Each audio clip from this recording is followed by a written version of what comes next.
Hello dear students, as usual I am Navneel God from Tagore School Parbatsar and we are studying our EVS book of class 5th।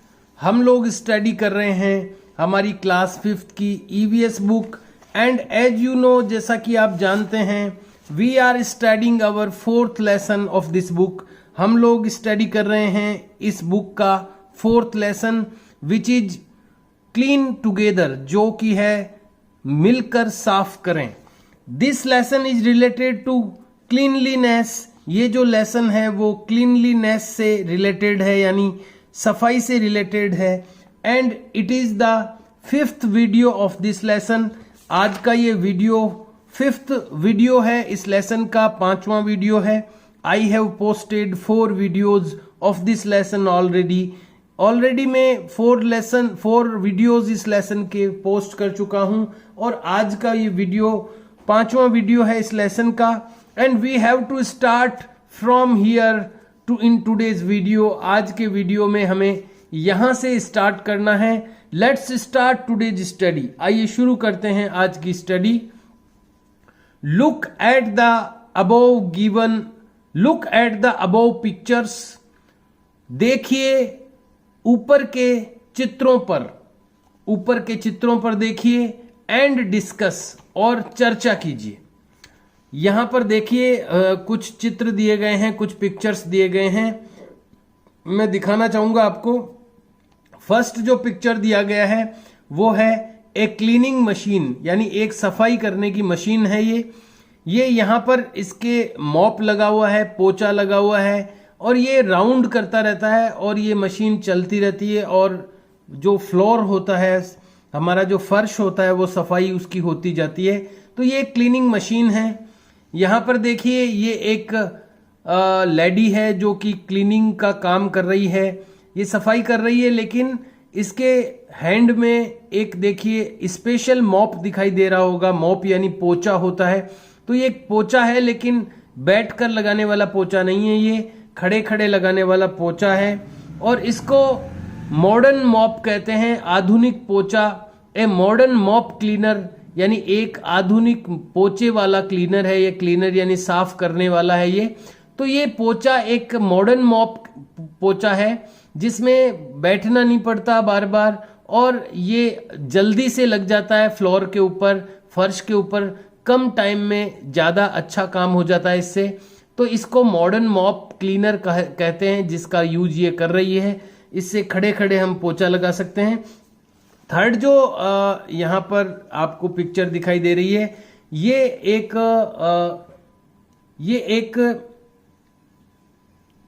Toilet का इसके लिए एक जो sheet कह सकते हैं, हाँ जो वर्ड है वो है शीट। ये टॉयलेट शीट है।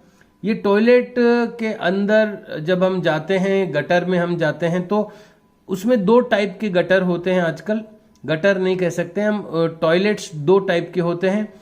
तो एक तो जो हमारे नॉर्मली हमारे घरों में होता है वो इंडियन स्टाइल कहलाता है। वो इंडियन स्टाइल का टॉयलेट होता है। एक और टाइप का टॉयलेट होता है जो आपको यहाँ पर दिख रहा है। ये वेस्टर्न स्टाइल का टॉयलेट कहलाता है। ये वेस्टर्न स्टाइल है, वो अपना इंडियन स्टाइल है।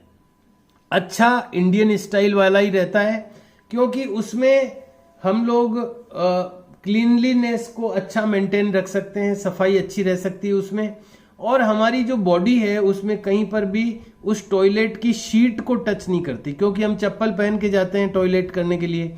तो हमारी जो बॉडी है उसका कोई भी पार्ट जो है वो टॉयलेट शीट पर टच नहीं होता है अपने इंडियन स्टाइल वाले में। तो हम लोग सफाई अच्छी मेंटेन कर सकते हैं उसमें। लेकिन इसमें क्या होता है कि इसमें नीचे नहीं बैठना होता है। जैसे हम चेयर पर बैठते हैं, हम कुर्सी पर बैठते हैं, वैसे इसमें बैठते हैं टॉयलेट करने के लिए।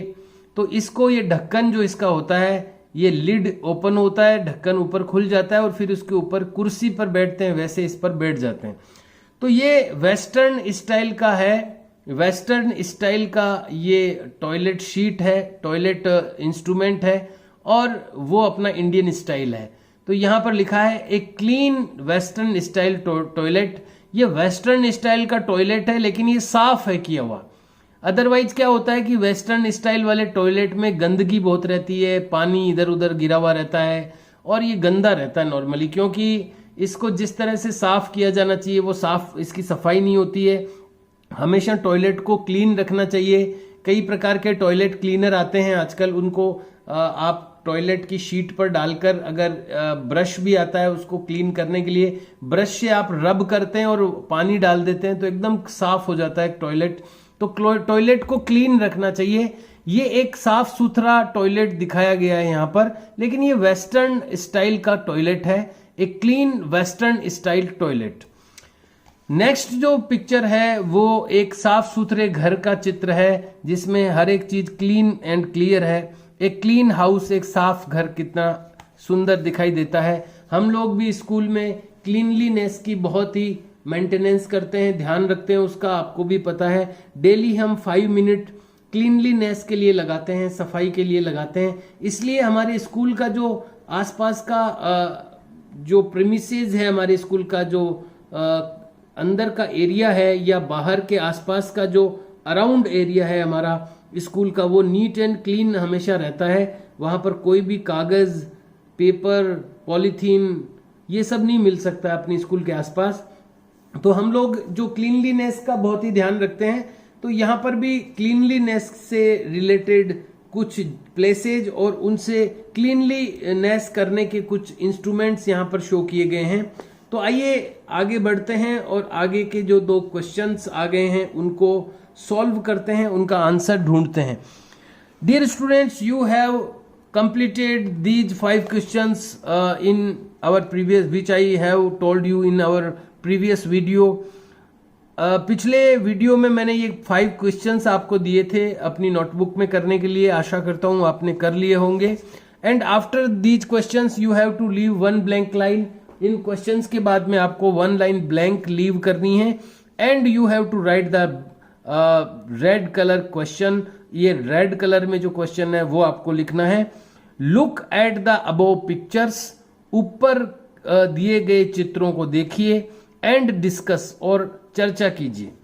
क्वेश्चन नंबर 1, व्हाट मेजर्स, क्या उपाय has the cleaning person taken, क्या उपाय हैज द क्लीनिंग पर्सन यानी सफाई करने वाला व्यक्ति।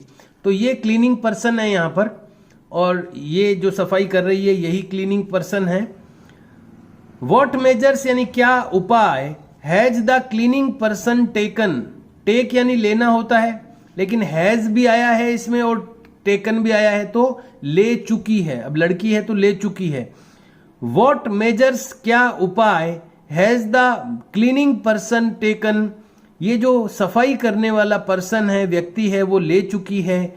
फॉर हर सेफ्टी, उसकी सुरक्षा के लिए। इन 1 पिक्चर, एक पिक्चर में ये जो क्लीनिंग पर्सन है, जो सफाई करने वाला व्यक्ति है, वो अपनी सेफ्टी के लिए, अपनी सुरक्षा के लिए क्या मेजर यानी क्या उपाय कर चुकी है। देखिए, जो हाथ से लगाने वाला पोछा होता है उसमें अपनी बॉडी जो है ना वो टच में आती है, तो हमारी हाथ पे जर्म्स लग सकते हैं। हालांकि उसके बाद हम अगर हैंड वॉश कर लेते हैं सोप के साथ में तो वो क्लियर हो जाते हैं, क्लीन हो जाते हैं अपने हैंड्स। लेकिन ये जो मॉप यूज कर रही है, इसमें बिल्कुल भी इसकी बॉडी का कोई भी पार्ट टच में नहीं आ रहा है, ग्राउंड के या किसी भी जर्म के। तो ये अपनी सेफ्टी के साथ में ये अपना काम कर रही है। तो यहां पर पूछा गया है कि कौन सा उपाय ये क्लीनिंग पर्सन ले चुका है अपनी सेफ्टी के लिए। तो अपनी सुरक्षा के लिए ये जो क्लीनिंग पर्सन है, ये क्या उपाय इसने कर लिया है। तो इसके आंसर में लिखना है शी इज यूजिंग, वह यूज कर रही है एक मॉडर्न मॉप क्लीनर, एक आधुनिक पोचे का क्लीनर ये यूज कर रही है। तो इसके आंसर में लिखना है शी इज यूजिंग, वह यूज कर रही है ए मॉडर्न मॉप क्लीनर, एक मॉडर्न मॉप क्लीनर ये यूज कर रही है, आधुनिक पोचा ये यूज कर रही है। तो ये she is using a modern mop cleaner. इसके पीछे ये और जोड़ सकते हैं तो ऐड कर दीजिए फॉर हर सेफ्टी, उसकी सेफ्टी के लिए। इन वन पिक्चर, एक पिक्चर में। ये और ऐड कर दीजिए तो अच्छा हो जाएगा। Next question, question number 2, what would be the effect, क्या इफेक्ट हो सकता है। वुड का प्रयोग संभावना के लिए होता है। What would be the effect, क्या इफेक्ट, बी का मतलब होना होता है, क्या इफेक्ट हो सकता है। ऑन क्लीनिंग, सफाई पर, सफाई पर क्या इफेक्ट हो सकता है, क्या प्रभाव हो सकता है। इफ सुटेबल क्लीनिंग अप्लायंसेज, यदि सही साफ करने के उपकरण आर अप्लायंसेज आर अवेलेबल, अगर सफाई आर नॉट अवेलेबल होना चाहिए वैसे तो, पर चलो इसमें जैसा प्रिंटेड है वही पढ़ते हैं। इफ सुटेबल क्लीनिंग अप्लायंसेज, यदि सही सफाई के उपकरण आर अवेलेबल, यदि उपलब्ध हैं, यदि सही सफाई के उपकरण उपलब्ध हैं तो क्या इसका असर हो सकता है। यहां पर नॉट लिख लीजिए आप तो ठीक रहेगा, आर नॉट अवेलेबल।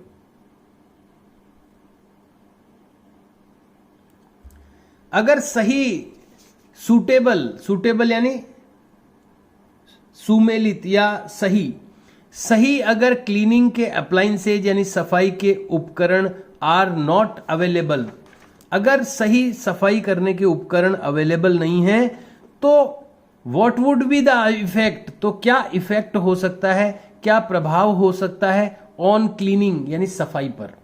यदि सफाई करने के सही उपकरण आपके पास नहीं है या किसी भी सफाई करने वाले के पास नहीं है, अप्लायंसेज यानी उपकरण, अगर सफाई करने के उपकरण सही उपकरण आपके पास नहीं है तो सफाई पर क्या असर होगा।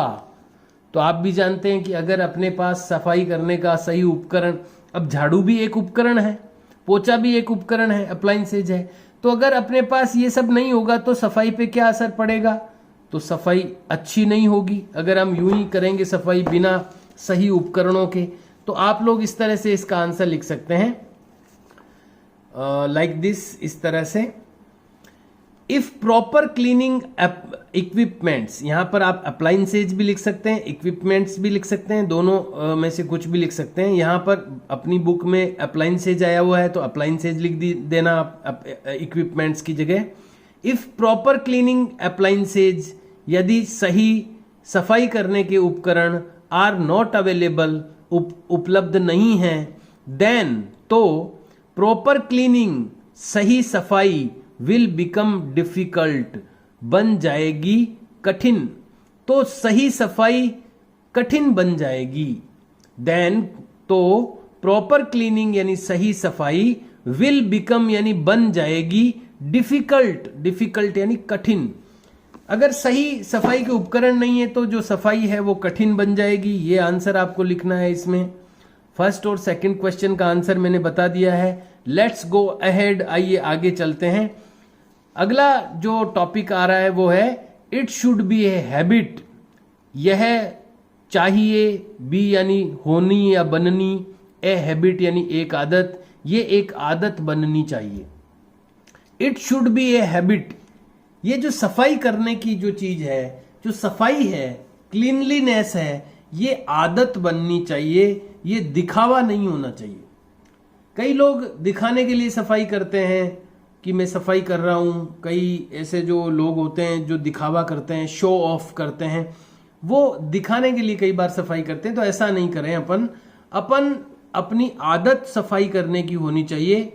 हर जगह हम सफाई का ध्यान रखें, केवल जब कोई देख रहा हो तब हम सफाई करें। कई बार स्टूडेंट्स भी ऐसा करते हैं, जब सर देखते हैं या मैडम देखते हैं तब तो आप कोई कचरा होता है उसको उठा लेते हैं, अदरवाइज नहीं उठाते हैं। तो ये अच्छी बात नहीं है। हम किसी को दिखाने के लिए सफाई नहीं करें, शो ऑफ नहीं करें, हम दिखावा नहीं करें, बल्कि ये अपनी हैबिट में आए, आदत बने कि हम सफाई करें।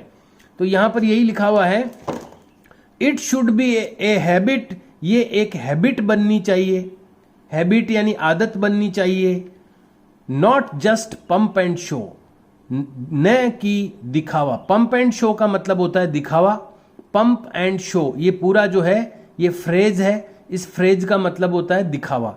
Not just pump and show, केवल दिखावा नहीं, यानी ये हमारी हैबिट बननी चाहिए, केवल पंप एंड शो नहीं होना चाहिए, केवल दिखावा नहीं होना चाहिए। तो आइए पढ़ते हैं इसमें क्या लिखा हुआ है। हम लोग पढ़ रहे थे सुनीता के बारे में। सुनीता की जो सिस्टर इन लॉ होती है, भाभी होती है, वो आती है सिटी से, और वो जब टॉयलेट उसके घर में नहीं होता है तो वो उनको समझाती है कि हमें बाहर ओपन में डेफेकेशन के लिए नहीं जाना चाहिए, टॉयलेट के लिए नहीं जाना चाहिए, तो उनके घर पर फिर टॉयलेट बनता है। तो ये हम लोग पढ़ चुके हैं सुनीता के बारे में। अब सुनीता का ही कुछ अलग एक स्टोरी, दूसरी स्टोरी सुनीता की आती है। Sunita's brother and sister in law, उसका जो भाई है और उसकी जो सिस्टर इन लॉ यानी भाभी है। सुनीताज यानी सुनीता का ब्रदर यानी भाई, एंड सिस्टर इन लॉ और उसकी भाभी, रिटर्न्ड फ्रॉम बेंगलुरु, वो बेंगलुरु से वापस लौटे हैं। रिटर्न यानी वापस लौटना। तो वो दोनों जो हैं, उसके भाई और भाभी हैं, वो बेंगलुरु से आए हैं। बेंगलोर बहुत ही साफ सुथरी सिटी है, बहुत ही क्लीन सिटी है, वो बहुत सफाई का वहां ध्यान रखा जाता है बेंगलोर में। तो बेंगलोर को आजकल बेंगलुरु कहते हैं। तो सुनीता का जो ब्रदर है और उसकी जो सिस्टर इन लॉ है वो रिटर्न यानी वो लौटे हैं, फ्रॉम बेंगलुरु से वो आए हैं। दे शॉड उन्होंने दिखाया, हर यानी उसको, सुनीता को, मैनी फोटोग्राफ्स बहुत सारे फोटोज दिखाए उन्होंने सुनीता को, ऑफ द प्लेसेज उन प्लेसेज के दिखाए फोटो, वेयर यानी जहां, दे हैड विजिटेड जहां उन्होंने। तो हम लोग पढ़ रहे हैं कि सुनीता के जो ब्रदर एंड उसकी जो सिस्टर इन लॉ है यानी उसकी जो भाभी है वो बेंगलुरु से आए हैं। दे शॉड उन्होंने दिखाए, हर यानी उसको, मैनी फोटोग्राफ्स बहुत सारे फोटोग्राफ्स दिखाए उन लोगों ने, ऑफ द प्लेसेज उन स्थानों के, वेयर दे हैड विजिटेड जहां उन्होंने विजिट किया था, जहां वो घूमे थे। उसके भैया और भाभी जो जहां जहां घूम के आए थे वहां के उन्होंने सुनीता को फोटोग्राफ्स दिखाए। सुनीता ने देखा, इन द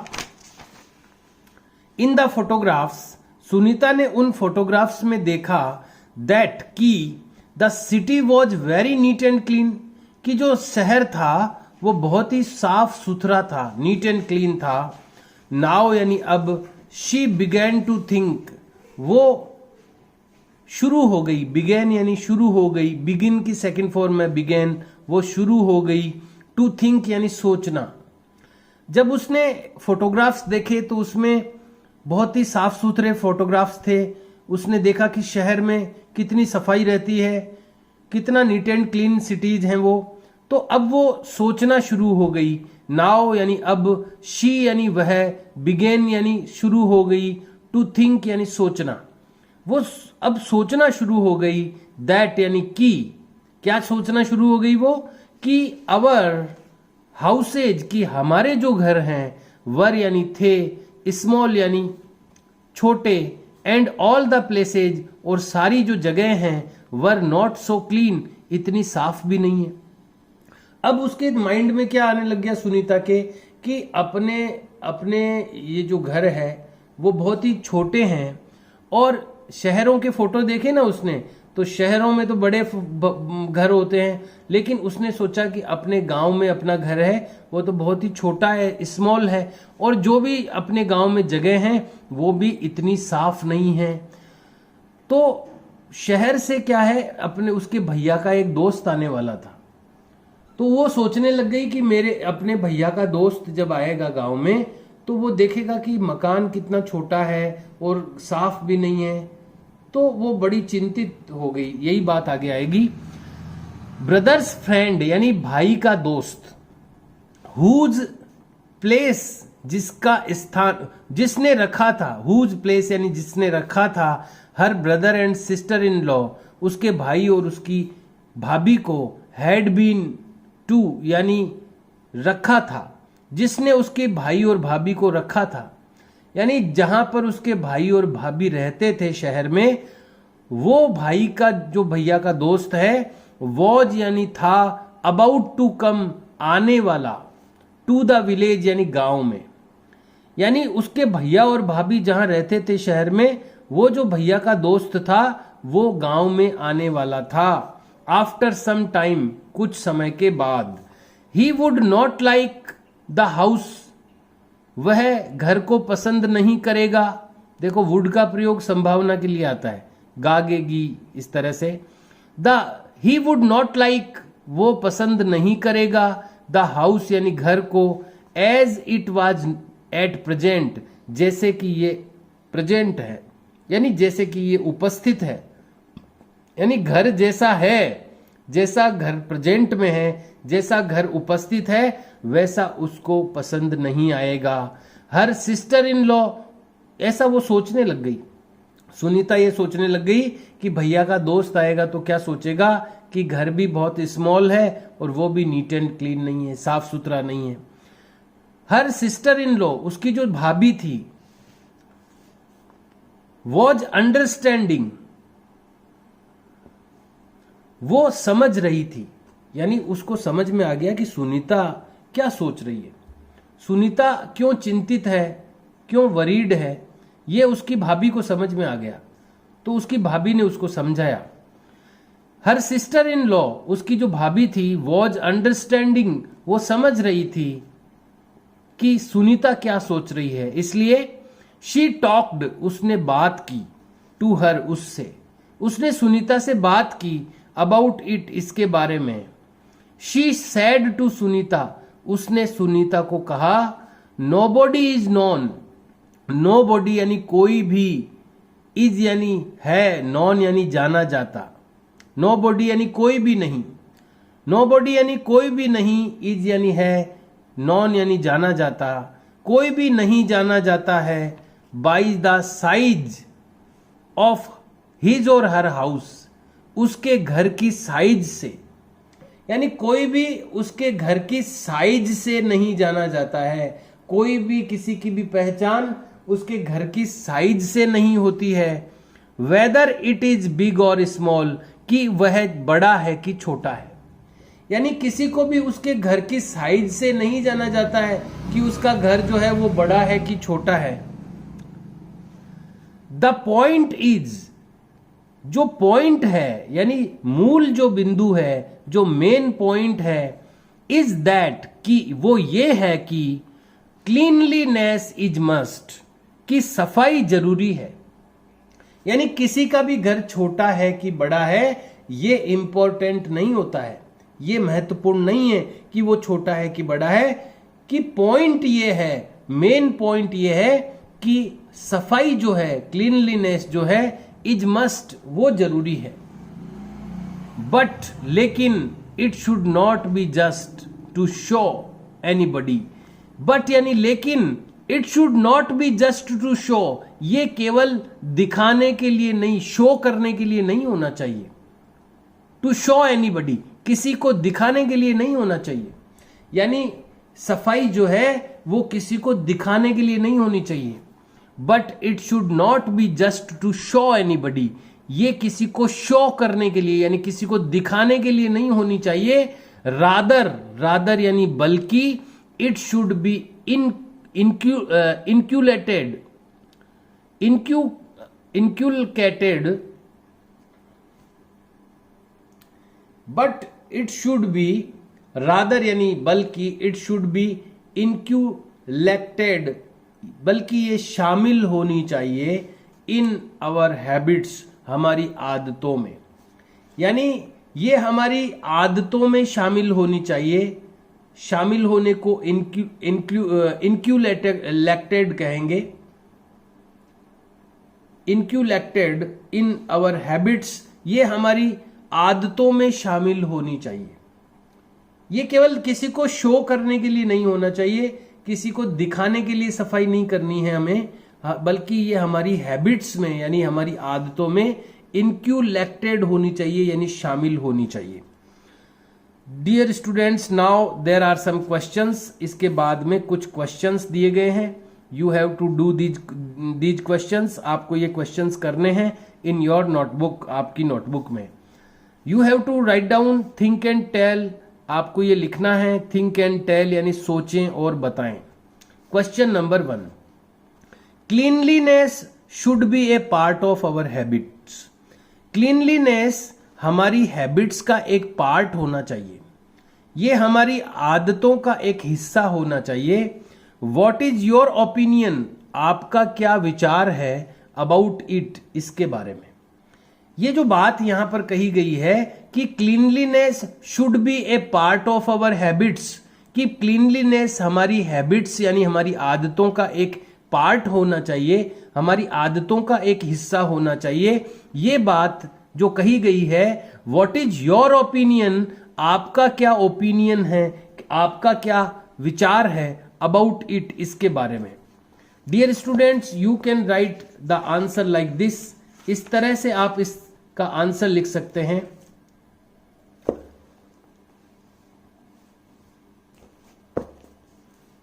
लाइक दिस, इस तरह से। यस, हाँ, फॉर एवरी सिटीजन, हर एक नागरिक, for every citizen of the country, देश के हर नागरिक के लिए, क्लीनलीनेस जो सफाई है, must be A part of his habit, वो उसकी हैबिट का एक पार्ट होना चाहिए।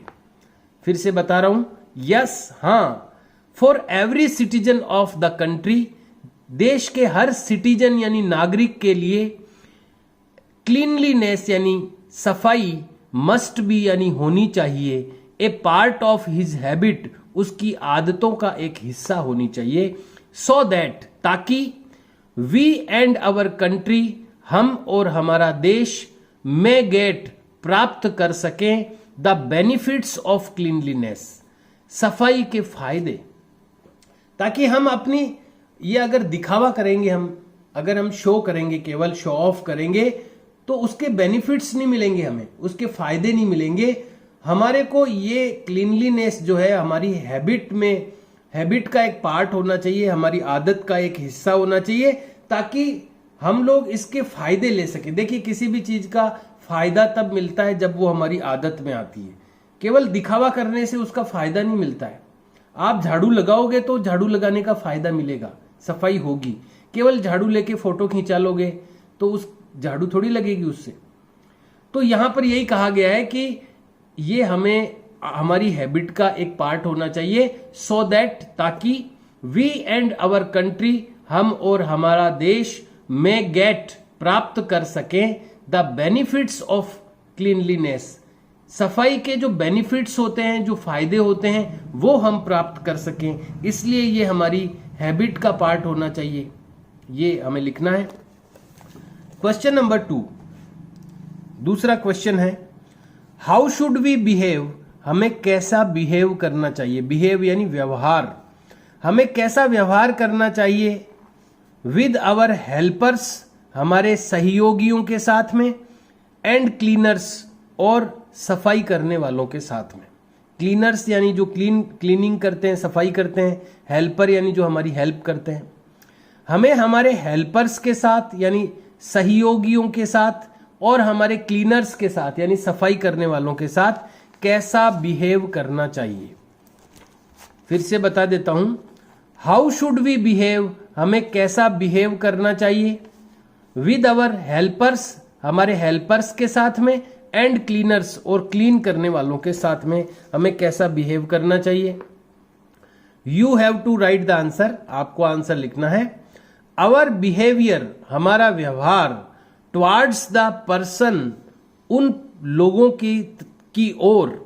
आवर बिहेवियर, हमारा व्यवहार, टुवर्ड्स यानी की ओर, हमारा व्यवहार टुवर्ड्स द पर्सन, उन पर्सन्स की ओर। डूइंग क्लीनिंग वर्क, जो सफाई का काम कर रहे हैं। शुड बी गुड, होना चाहिए अच्छा। एंड रेस्पेक्टफुल, और आदर सम्मान पूर्ण। हमारा जो व्यवहार है वो गुड यानी अच्छा, एंड रेस्पेक्टफुल यानी आदर सम्मान से परिपूर्ण होना चाहिए। हमें उनको रेस्पेक्ट देना चाहिए, आदर देना चाहिए। You have to write the answer like this. Question number 3, if यानी यदि, अवर विलेजेज यानी हमारे गांव, और सिटीज यानी शहर, ये जो और ये जो टेढ़ी लाइन आती है कई बार इसको हम और बोलते हैं यानी या। इफ आवर विलेजेज और सिटीज, यदि हमारे गांव या शहर, आर नॉट क्लीन, अगर साफ नहीं है, what would be our image, तो हमारी इमेज क्या होगी। इमेज यानी हमारी छवि कैसी होगी। इन फॉरेन कंट्रीज, बाहर के देशों में, अगर हमारा अगर गांव या शहर साफ नहीं होता है तो हमारी कैसी इमेज होगी, हमारी कैसी छवि होगी। फॉरेन कंट्रीज में, विदेशों में हमारे भारत को किस तरह से लोग देखेंगे, भारत के प्रति लोगों का नजरिया क्या होगा। You can write the answer like this, इस तरह से आप इसका आंसर लिख सकते हैं। If our houses are not clean, अगर हमारे घर क्लीन नहीं है, इट विल कॉज, सॉरी ये आंसर, ये थर्ड क्वेश्चन का ये लिखना आपको। इफ आवर विलेजेज और सिटीज आर नॉट क्लीन, यदि हमारे विलेजेज और सिटीज क्लीन नहीं है, साफ नहीं है, इट विल स्पॉइल, ये खराब कर देंगे, ये गंदा कर देंगे, the image of our country, हमारे देश की इमेज को, ये हमारे देश की छवि को दूषित कर देंगे, गंदा कर देंगे। अगर हमारे गांव और शहर साफ नहीं है, इट विल स्पॉइल, ये स्पॉइल कर देंगे, गंदा कर देंगे, the image of our country, हमारे कंट्री की इमेज को, हमारे देश की छवि को ये गंदा कर देंगे।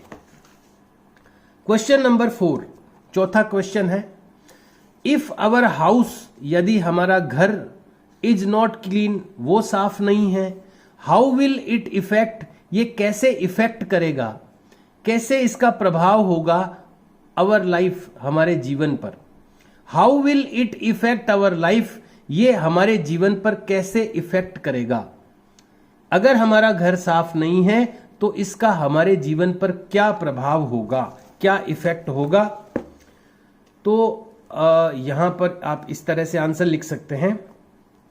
If our houses are not clean, यदि हमारे घर साफ नहीं है, इट विल कॉज, तो इससे पैदा होगी डिजीजेज यानी बीमारियां। अगर हमारा घर साफ नहीं है तो इससे बीमारियां पैदा होगी, यहां फुल स्टॉप आ गया है। And it will have negative impact, and यानी और, it will have negative impact, और ये रखेगा नेगेटिव इंपैक्ट यानी नकारात्मक प्रभाव, और नकारात्मक प्रभाव पैदा होगा ऑन ऑल आवर वर्क्स, हमारे सभी कामों पर। अगर हमारे घर साफ नहीं है ना तो हमारा मन किसी भी काम में नहीं लगता है, बीमारियां पैदा होती है, और हर जगह हमारा माइंड जो है ना वो अच्छा काम नहीं करता है। गंदगी में रहता है ना जो आदमी, उसका माइंड सही काम नहीं करता है, तो नेगेटिव इंपैक्ट पैदा होता है, नकारात्मक प्रभाव पैदा होता है। तो फिर से मैं एक बार इसको बता रहा हूं। इफ आवर हाउसेज, यदि हमारे घर, आर नॉट क्लीन, साफ नहीं है, इट विल कॉज डिजीजेज, ये डिजीजेज पैदा करेंगे। तो इससे डिजीजेज पैदा होगी, बीमारियां पैदा होगी। And it will have the negative impact, और इसके कारण से नेगेटिव इंपैक्ट यानी नकारात्मक प्रभाव, इट विल हैव, इससे होगा। इट विल हैव यानी विल का प्रयोग फ्यूचर के लिए होता है, भविष्य काल के लिए। इट विल हैव, ये रखेगा, वैसे शाब्दिक इट विल हैव यानी ये रखेगा, ये कौन रखेगा, ये जो गंदगी भरा वातावरण है ये रखेगा नेगेटिव इंपैक्ट, नकारात्मक प्रभाव ऑन ऑल आवर वर्क्स, हमारे सभी कामों पर इसका नेगेटिव इंपैक्ट आएगा, गलत नकारात्मक प्रभाव पैदा होगा हमारे सभी कार्यों में। So dear students, you have to do these 4 questions. ये जो 4 क्वेश्चंस है ये आपको करने हैं एज आई टोल्ड यू, जैसा कि मैंने आपको बताया है। And I have given 2 questions more in our which were in last page, जो हमारे पिछले पेज में थे वो 2 क्वेश्चंस भी आपको करने हैं। And you have to do these 4 questions also, और ये चारों क्वेश्चंस भी करने हैं। Dear students, you should do the work in a good handwriting. आपको एक सुंदर हैंड राइटिंग में वर्क करना चाहिए। so that you will able to read the work, ताकि आप उस वर्क को रीड करने में सक्षम बन सकें, यानी आप उसको रीड कर सकें कभी भी। जब आप clear neat and clean hand writing में काम करेंगे तो आप उसको पढ़ पाएंगे। जब कभी आपको लर्न करने की जरूरत पड़ेगी तो आप उसको पढ़ने में योग्य होंगे। अगर आप अच्छी हैंड राइटिंग में वर्क नहीं करेंगे तो आप अपना वर्क जो भी किया हुआ है वो उसको आप लर्न भी नहीं कर पाएंगे, याद भी नहीं कर पाएंगे। और जब आप अपनी नोटबुक हमें शो करेंगे तो हम भी उसको ढंग से चेक नहीं कर पाएंगे, तो उसमें जो मिस्टेक्स होगी वो हम निकाल नहीं पाएंगे और आपका जो वर्क है वो करेक्ट नहीं हो पाएगा। इसलिए सबसे पहली जरूरत यह है कि आप अपना वर्क जो है, रिटन वर्क जो है, वो बहुत ही एक्सीलेंट हैंड राइटिंग में करें, बहुत ही बढ़िया हैंड राइटिंग में करें, ताकि उसको आप स्वयं भी पढ़ पाएं जब आपको जरूरत हो और हम भी उसको आसानी से पढ़ पाएं और उसमें से जो मिस्टेक्स है वो उनको इंडिकेट कर सकें ताकि आप उनको करेक्ट कर सकें। So dear students, you have to do your written work in a good handwriting and do your work carefully, और ध्यान से अपना काम करें, उसमें मिस्टेक्स नहीं करें, स्पेलिंग की मिस्टेक नहीं करें, and try to learn them day to day. जिस दिन जो वर्क किया जाए उसी दिन उसको लर्न करने की भी कोशिश करें। Okay dear students, we will meet in next video. Have a nice day, see you and bye.